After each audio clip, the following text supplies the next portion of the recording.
Ahora los dejamos a ustedes con Miss Ricketts, directora actual del grupo, quien dio esta entrevista durante su permanencia en Bogotá en abril de 1990, cuando asistió con la obra de Jorge Holguin, Casa Abierta, al segundo Festival Internacional de Teatro. Es un teatro sin fronteras, sin taquillas. Miss Ricketts se refiere a las piezas que se verán a continuación y a la forma como trabajó con Jorge hasta la muerte de él en noviembre de 1989. Nos relata también cómo piensa continuar con la compañía para mostrar al mundo lo que los dos lograron, complementando y uniendo sus talentos.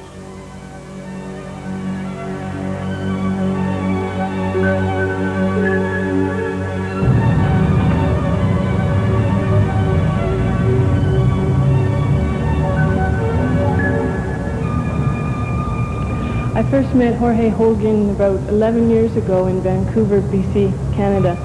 We were both involved in Simon Fraser University, and we were doing a dance degree. And it was my first year, and I could hardly even stand on one leg, and Jorge asked me to be in one of his pieces. And from that point on, we started working together in university hours and off university hours, choreographing together and dancing together. And we found out, I guess, over 4 years that we had the same humor, and we sort of saw the world the same way, and therefore we could collaborate very well together. So we continued working for about 5 years together. Then he moved to Denmark, where he started dancing solo.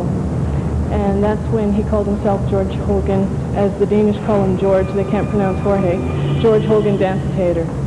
Then about 3 years ago, he started working with 4 other dancers and did a few projects with them. I came to work with him in Denmark 2 years ago. He became ill and needed some help in continuing his work. So I came and we continued to work for another couple of years together. And it was like coming home. We just continued working the way we had 10 years ago.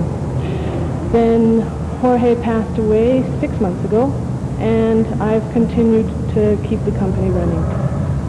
The pieces that we're showing tonight, it's 3 small pieces and 1 large piece. All of them have been choreographed by Jorge and myself together. The first one is called Gentlemannischkeit. It's about 2 men, and it's basically about people meeting people. And the situation is in warfare. The 2 men are in battle, and they find friendship and support with each other in a hard situation. Jorge and I realized once we'd seen the piece that in some ways it was about us and how we needed each other.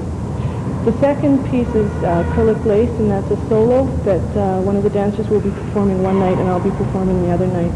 And that's about a woman who is turning middle age and losing her elegance. She's always seen her elegance in the way that men would see her.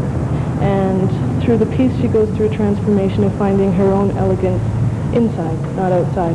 This is sort of helped by a man that watches her throughout the piece, and in the end we find out he's blind. And then the last small piece is called The Mighty Steps of Shadi 4, and that's with the whole company, and we are making fun of how the Western and Eastern cultures are beginning to mingle. So when we go to India, for example, we see people wearing Coca-Cola t-shirts, and in New York we see people meditating. So we are showing a funny sort of interpretation of how tourism can begin to mix cultures. Then the last piece is called Open House, and that is about 55 minutes long, the whole company, 6 dancers. We're all in suit coats and hats and shoes, and we have scenography that is steps and tables and ladders, and we're portraying just the situations in a crowded urban center and how people can feel very lonely in a group of many, many people, how one person feels when they go against a crowd, just various theatrical situations that come up in life. So it has funny situations, sad situations, romantic situations. Well, I think that we had a very special kind of humor together, and we could observe sad situations and find funny things in them. And I think that we sort of looked at life as if it was a terrible beauty, or that tragedies had their light and humorous side. And I think that that's what our work also includes often, is humorous tragedies, so things that are funny and sad at the same time.